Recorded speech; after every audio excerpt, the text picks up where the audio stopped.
নমস্কার, মিঠুন দা হেল্পলাইন আমাদের education channel এবং ফেসবুক পেজ থেকে সকলকে স্বাগত জানাই। দেখুন, ভোটের আগে নিয়োগ আর পুজোর আগে নোটিশ। পুজোর আগে, এই দুর্গাপুজোর আগে নোটিশ আর ভোটের আগে নিয়োগ যদি দরকার হয় টেট পাসদের। আবারও বলছি, পুজোর আগে, দুর্গাপুজোর আগে নোটিশ আর ভোটের আগে নিয়োগ যদি প্রয়োজন হয় তাহলে অবশ্যই ভিডিওটি মন দিয়ে একবার শুনবেন। আপনারা জানেন, ইলেকশন কমিশন একটা নোটিফিকেশন জারি করেছে, আমরা যেটা দেখে বলতে পারি যে ভোটের দামামা কিন্তু বেজে গেল। তো ভোটের দামামা যেহেতু বেজে গেল, আজ যারা টেট পাস ক্যান্ডিডেট আছে দীর্ঘ 7 বছর ধরে তারা বঞ্চিত। আজ 3 বছর তারা শুধুমাত্র ইন্টারভিউর অপেক্ষায় আছে। আমাদের রাজ্যের শিক্ষামন্ত্রী তিনি প্রতিশ্রুতি দিয়েছেন, হাজারো কথা দিয়েছেন। তো একটা রাজ্যের শিক্ষামন্ত্রী তিনি আবার কথা দিলেন যে আমরা 2-1 দিনের মধ্যে ইন্টারভিউয়ের নোটিফিকেশন দিচ্ছি। শিক্ষামন্ত্রী, এই পশ্চিমবঙ্গের শিক্ষামন্ত্রী, তিনি বললেন আমরা 2-1 দিনের মধ্যে ইন্টারভিউ নোটিফিকেশন দিচ্ছি। আর সেই শিক্ষামন্ত্রী কিন্তু কোনো গল্প নেই, কোনো হওয়া নেই, কোনো কিছু নেই। তারা এখন কি পুজোর উদ্বোধনে ব্যস্ত, দুর্গাপুজোর উদ্বোধনে, মানে কি বলে, উৎসবে মাতো। বেকারদের জীবন শেষ করে আজ বছরের পর বছর এদের থমকে রেখে বলছে উৎসবে মাতো, উৎসব করো। তো এই যে 24শে সেপ্টেম্বর পশ্চিমবঙ্গের 23 জেলায় যত টেট পাস ক্যান্ডিডেট আছে, 40-50 হাজারের উপরে টেট পাস ক্যান্ডিডেট আছে আমাদের পশ্চিমবঙ্গে। সারা পশ্চিমবঙ্গের 23টা জেলা জুড়ে 50-60 হাজার টেট পাস ক্যান্ডিডেট আছে।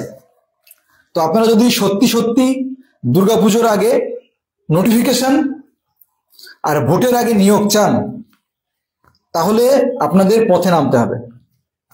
আর ঘরে বসে থাকলে হবে না। এই শিক্ষামন্ত্রী, এই আমাদের পশ্চিমবঙ্গের শিক্ষামন্ত্রী, ইনি কিন্তু বলেছিলেন যে আমরা 72 ঘন্টার মধ্যে ওবিসি জট কাটলে পরেই নোটিফিকেশন দেবো। এই সেই শিক্ষামন্ত্রী যিনি বলেছিলেন যে কিছুদিন আগেই যে আমরা 2-1 দিনের মধ্যে ইন্টারভিউ নোটিফিকেশন দেবো। এই সেই শিক্ষামন্ত্রী যিনি কিন্তু বারবার প্রতিশ্রুতি দিয়ে এসেছেন। এবং আমাদের রাজ্যের মুখ্যমন্ত্রীকে দেখুন, তিনি কিন্তু বলেছেন, কখনো বলেছেন 1 লক্ষ শূন্যপদ রয়েছে আমার হাতে, কখনো বলেছেন 56,000 শূন্যপদ রয়েছে, হাজার শূন্যপদ রয়েছে। আজ যারা টেট পাস ক্যান্ডিডেট, তারা শিক্ষক হওয়ার স্বপ্ন নিয়ে বছরের পর বছর তারা জীবনগুলো শেষ করছে। এমন কোনো মন্ত্রী নেই, এমন কোনো নেতা নেই যার কাছে এই টেট পাস যারা আছে তারা কিন্তু যায়নি। এমন কোনো নেতা নেই, এমন কোনো মন্ত্রী নেই। কিন্তু তারপরেও কিন্তু এদের কোনো রকম কোনো ভ্রুক্ষেপ, কোনো পদক্ষেপ, এগুলো কিচ্ছু নেওয়া হয়। তো সবকিছুর কিন্তু একটা সীমা থাকে, ধৈর্য সহ্যের একটা সীমা থাকে। আর 22 টেট পাসদের সঙ্গে যেটা হচ্ছে সেটা ইচ্ছাকৃতভাবে হচ্ছে। আবার বলছি, এটা ইচ্ছাকৃতভাবে হচ্ছে। 22 টেট পাসদের সঙ্গে যেটা হচ্ছে এবার ইচ্ছাকৃতভাবে হচ্ছে, কারণ সবকিছুর একটা সীমা থাকে, সবকিছুর একটা লিমিটেশন থাকে। আজ 22 টেট পাসদের সঙ্গে যেটা হচ্ছে সেটা ইচ্ছাকৃতভাবে করছে। তো আবারও বলছি, এই পশ্চিমবঙ্গে যদি কোনো চাকরি, কোনো রিক্রুটমেন্ট, কোনো নিয়োগ বলুন, যাই বলুন, যদি আপনাকে স্বচ্ছতার সঙ্গে করতে হয়, আপনাকে যুদ্ধ করে, আপনাকে সংগ্রাম করে, আপনাকে আন্দোলন করে, প্রতিবাদ করে তারপরে সেটা ছিনিয়ে নিতে হবে সরকারের কাছ থেকে, তা না হলে দেবে না। আপনারা একটু পূর্বের ইতিহাস ঘেটে দেখুন, যারা 17 টেট পাস ছিল তারাও কিন্তু অনেক যুদ্ধ সংগ্রাম করে তারা কিন্তু তাদের নিয়োগ হয়েছে। তাদেরও কিন্তু এত বছর ধরে রাখেনি। কিন্তু এই 22 টেট পাসদের সঙ্গে কিসের এত শত্রুতা? পশ্চিমবঙ্গে প্রত্যেকটা প্রাথমিক বিদ্যালয়ে শিক্ষকের প্রয়োজন, এবং পরিসংখ্যান বলছে যে 2000-এরও বেশি এমন প্রাথমিক বিদ্যালয় রয়েছে যেখানে শিক্ষক সংখ্যা 0 অথবা 0। পার্থ নাগ বলছে শিক্ষামন্ত্রী না মিথ্যামন্ত্রী। এনার সঙ্গে এই কথাটা যুক্তি করা মানে অযৌক্তিক নয়। আপনি যেটা বলেছেন এটা একদমই অযৌক্তিক নয়।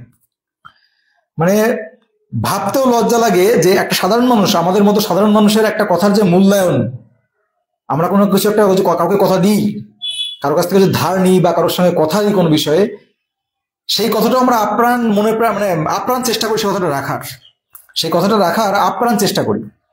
আর এই আমাদের রাজ্যের শিক্ষামন্ত্রী, আমাদের রাজ্যের মুখ্যমন্ত্রী যিনি আছেন, শুধু প্রতিশ্রুতি আর ভাওতাবাজি, এছাড়া কিছু পেয়েছেন বলুন?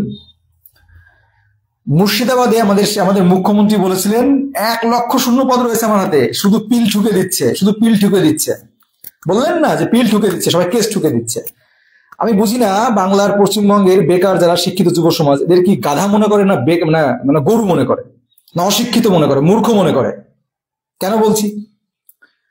এই যে যারা টেট পাস করে আছে, যারা টেট পাস 2022 বলুন, না টেট পাস 2017 বলুন বা 14 বলুন, যারা আছে, এদের বিরুদ্ধে কোনো কেস নেই, কোনো কিচ্ছু নেই।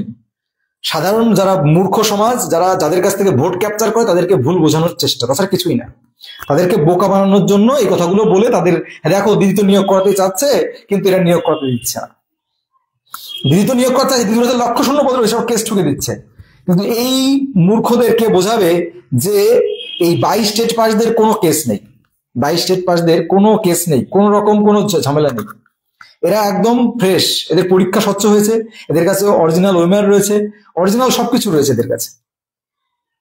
কিন্তু তারপরেও এতদিন ওবিসি বাহানা দিয়ে আটকে রাখা হয়েছিল, এতদিন ওবিসি বাহানা দিয়ে আটকে রাখা হয়েছিল।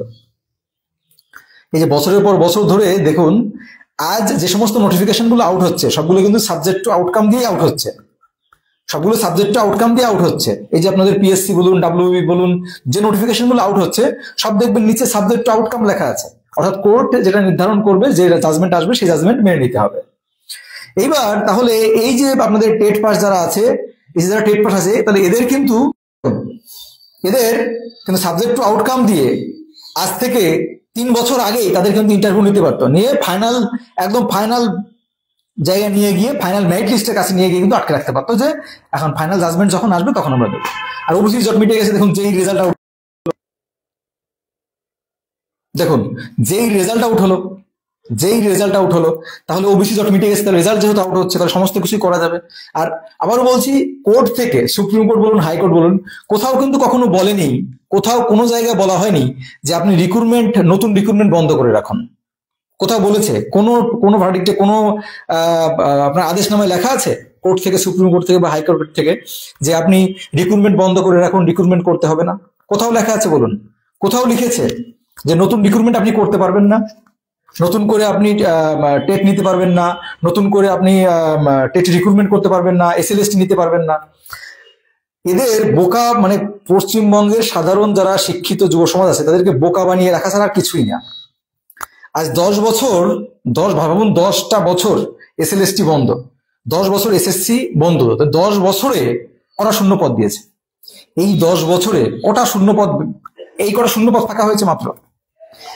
আগে যে 26,000, ওটা তো চুরি করার জন্য, সেটাই এবার নিয়োগ করাচ্ছে, মানে যারা যোগ্য, তারা চাকরি হারিয়েছে, তারা আবার সেই তাদের জীবনের হয়তো কোনো জন্মের অনেক পাপ ছিল, পাপের ফল তারা প্রায়শ্চিত্ত করছে এই সরকারের আমলে, পাপের প্রায়শ্চিত্ত করছে, তাছাড়া কিন্তু কিছুই না। ভাবা যায় এর থেকে লজ্জার কিছু হতে পারে? যে একবার যোগ্যতার ভিত্তিতে চাকরি দিয়ে, নিজের চাকরি করে, আবার 10 বছর পরে এসে তাকে বলা হচ্ছে যে আবার তোমাকে পরীক্ষা দিয়ে নিজের যোগ্যতার পরিচয় দিতে হবে। এর থেকে লজ্জার, এর থেকে ধিক্কারজনক কিছু হতে পারে না। তো যাই হোক, আমি শুধু এটুকুই বলবো যে 2022 স্টেট পাস যারা আছে, তারা যদি শুধুমাত্র ঘরে বসে থাকে আর ভাবে যে আমরা ফেসবুক আন্দোলন, ইউটিউব আন্দোলন এগুলো করব, এগুলো করেই আমাদের নোটিফিকেশন চলে আসবে, তাহলে ভুল ভাবছেন। কারণ আমাদের রাজ্যের সর্বেসর্বা যিনি মাননীয় মুখ্যমন্ত্রী, আমাদের রাজ্যের শিক্ষা ব্যবস্থা যে পরিচালনা করছে, তিনি যে কথা বলছেন সে কথার কোনো মূল্যায়নই থাকছে না। তাহলে আপনারা কিভাবে পাবেন? আমরা দেখছি যে বিভিন্ন ফেসবুকে, আমার ফেসবুক পেজ, আমার ইউটিউবে, বিভিন্ন জায়গায় বা বিভিন্ন অন্যান্য চ্যানেলেও জিজ্ঞাসা করেছে, দাদা এই পুজোর আগে কি ইন্টারভিউ নোটিফিকেশন আসবে? দাদা পুজোর আগে কি ইন্টারভিউ নোটিফিকেশন আসবে? দাদা এই ভোটের আগে কি নিয়োগ হবে? ভোটের আগে কি নিয়োগ হবে? যেখানে একটা রাজ্যের শিক্ষামন্ত্রী তার কথা রাখতে পারে না, যেখানে একটা রাজ্যের শিক্ষামন্ত্রী তার কথা রাখতে পারে না, কথা দিয়ে বারবার কথা খেলাফ হয়। যে এই আপনাদের প্রাথমিক শিক্ষা পর্ষদ বলেছিল, আজ থেকে মানে 1 বছর হয়ে গেল, 1-1.5 বছর হয়ে গেল, বলেছিলেন এই আপনাদের আজ থেকে 1-1.5 বছর আগে ওবিসি জট নিয়ে, যে যখন আপনার তখনও আন্দোলন চলছিল, 3 বছর 4 বছর ধরে, 3 বছর ধরে আন্দোলন করে যাচ্ছে টেট পাস যারা আছে, তখন দেখবেন যে প্রাথমিক শিক্ষা পর্ষদ থেকে একটা নোটিশ দিয়েছিল যে ওবিসি জটের জন্য, ওবিসি সমস্যার জন্য আমরা 22 স্টেটদের ইন্টারভিউ নোটিফিকেশন আউট করতে পারছি না। আজ এই ওবিসি জট কতদিন কেটেছে? কতদিন কেটেছে ওবিসি জট? সমস্ত রিক্রুটমেন্ট নোটিফিকেশন বার হয়েছে, কিন্তু এই 22 টেট পাস দিয়ে আটকে রেখে দিয়েছে। এখন দেখুন একটা কথা খুব একটা মজার, মানে এদের যে আমি বুঝি না, মানে কিরকম ভাবে বোকা মনে করে, নাকি নিজে বোকা নাকি এদের বোকা মনে করে, এটা সবচেয়ে বড় প্রশ্ন চিহ্ন। কেন বলছি দেখুন, এটা ভালো করে ভেবে দেখুন যে আমাদের শূন্য পদ, এখন শিক্ষামন্ত্রী সেদিন কি বললেন যে আমরা 2-1 দিনের মধ্যে নোটিফিকেশন দিচ্ছি, 2-1 দিনের মধ্যে যারা টেট পাস আছে 22 টেট পাস, তাদের 2-1 দিনের মধ্যে আমরা নোটিফিকেশন দিচ্ছি, তাই বললেন তো। তাহলে আমাদের শূন্য পদ কালেকশন প্রায় শেষের দিকে। তাহলে এই যে 3 বছর ধরে, এই 3 বছর ধরে শূন্য পদ কালেকশন করা হয়নি, মানে এর থেকে লজ্জাজনক, এর থেকে ধিক্কারজনক, এর থেকে মানে জঘন্য কথা কিছু হতে পারে? 3 বছর ধরে তারা এখনো করতে পারেনি, 3 বছর ধরে এখনো তারা শূন্য পদ কালেকশন করতে পারেনি। সমস্ত ডিপিএসসি থেকে 23টা জেলার ডিপিএসসি থেকে তারা বলছে এখনো আমাদের কিছু শূন্য পদ কালেকশন বাকি আছে। সমস্ত ডিপিএসসি থেকে শূন্য পদ এখনো আসেনি, 2-1টা জেলা বাকি আছে। তাহলে আমি কি যেটা বলছি ভাবতে পারছেন যে আজ 3 বছর ধরে তারা শূন্য পদ কালেকশন করে গেছে। তাহলে কত শূন্য পদ হয়েছে, তাহলে কত হাজার শূন্য পদ হয়েছে যে 3 বছর ধরে তারা শূন্য পদ কালেকশন করে যাচ্ছে। এখনো বলছে 3 বছরের পরে এসে এখনো বলছে আমাদের কিছু শূন্য পদ কালেকশন কিছু কিছু ডিপিএসসি থেকে বাকি আছে। তাহলে এই 3 বছর ধরে তারা কি করছিল? এই 3 বছর ধরে ডিপিএসসি দের কাজ কি? এই যে ডিপিএসসি দের কাজ কি, এই শিক্ষা দপ্তরের কাজ কি? আজ 3 বছর ধরে তারা শূন্য পদ কালেকশন করতে পারেনি। আবার দেখবেন শিক্ষামন্ত্রী বলছে যে 50,000 শূন্য পদের বিষয়টা গুলিয়ে দেওয়া হচ্ছে বা খাইয়ে দেওয়া হচ্ছে। 50,000 শূন্য পদের খাইয়ে দেওয়া হচ্ছে, গুলিয়ে দেওয়া হচ্ছে। আমি বুঝি না, এরা কি নিজের মনের মতো যা মন চায় তাই বলে? পরে ভেবে দেখে না যে আমার দলের, আমার শাসক দলের অমুক কি বলেছে। মুখ্যমন্ত্রী বললেন 1 লক্ষ শূন্য পদ রয়েছে আমাদের হাতে। গৌতম পালবাবু বললেন যে 23 সাল পর্যন্ত কোনো টেট পাস কেউ বসে থাকবে না। আমাদের মুখ্যমন্ত্রী আবার বললেন ডবল চাকরি হবে, ডবল নিয়োগ হবে, ডবল শিক্ষক নিয়োগ হবে, ডবল নিয়োগ হবে, ডবল চাকরি হবে। অথচ আমাদের গৌতম পালবাবু বললেন যে আমাদের হাতে 50,000-এর উপরে শূন্য পদ রয়েছে, 50,000-এর উপরে শূন্য পদ রয়েছে। অথচ আমাদের শিক্ষামন্ত্রী মানে যে পর্ষদের সভাপতি তিনি বলছেন যে আমাদের হাতে 50,000 শূন্য পদ রয়েছে। আর আমরা পরিসংখ্যান দেখতে পাচ্ছি 2,000-এর বেশি প্রাথমিক বিদ্যালয়ে শিক্ষক সংখ্যা 0 অথবা 1 জন। আর অন্যান্য যে সমস্ত বিদ্যালয়গুলো রয়েছে, ভাবুন 2011 সালে জ্যোতি বসুর আমলে আপনার 67,000-এর কাছাকাছি প্রায় শিক্ষক মানে বিদ্যালয় ছিল, প্রাথমিক বিদ্যালয়। সেটা কমে এসেছে 49,000 সামথিং এসেছে। কি ভয়ঙ্কর উন্নয়ন হয়েছে এত বছরে, তার জন্যই তো এই বিদ্যালয়গুলো বন্ধ হয়েছে। এবার আপনারা অনেকেই দেখি প্রশ্ন করেন, অনেকেই দেখি বলেন যে বিদ্যালয়ে তো ছাত্র নেই, বিদ্যালয়ে তো ছাত্র নেই, তো পড়াবে কি করে? পড়াবে কি? ছাত্রের মাস্টারের কি দরকার আছে? আমি যদি আমাদের কথা বলি, আমার সময়ের কথা বলি, আমাদের সময় কথা বলি, আমরা যখন প্রাথমিক বিদ্যালয়ে পড়েছি, আমরা বাড়ি থেকে চট নিয়ে গিয়ে, বাড়িতে চট নিয়ে গিয়ে ছালা নিয়ে গিয়ে বসতাম, বাইরে বসাতো, এত ছাত্র হতো বাইরে, মানে 100-150 স্টুডেন্ট হতো। তখন এইরকম রমরমা যে সমস্ত আপনার বেসরকারি যে সমস্ত প্রতিষ্ঠানগুলো হয়েছে, প্রাইভেট যে সমস্ত ইনস্টিটিউটগুলো হয়েছে, প্রাইভেট যে সমস্ত প্রাথমিক বিদ্যালয়গুলো যেগুলো হয়েছে, এগুলো কিন্তু আগে ছিল না, এগুলো আগে ছিল না। তাই এই জায়গাগুলো কে দিয়েছে, স্পেস গুলো কে দিয়েছে, কারা দিয়েছে?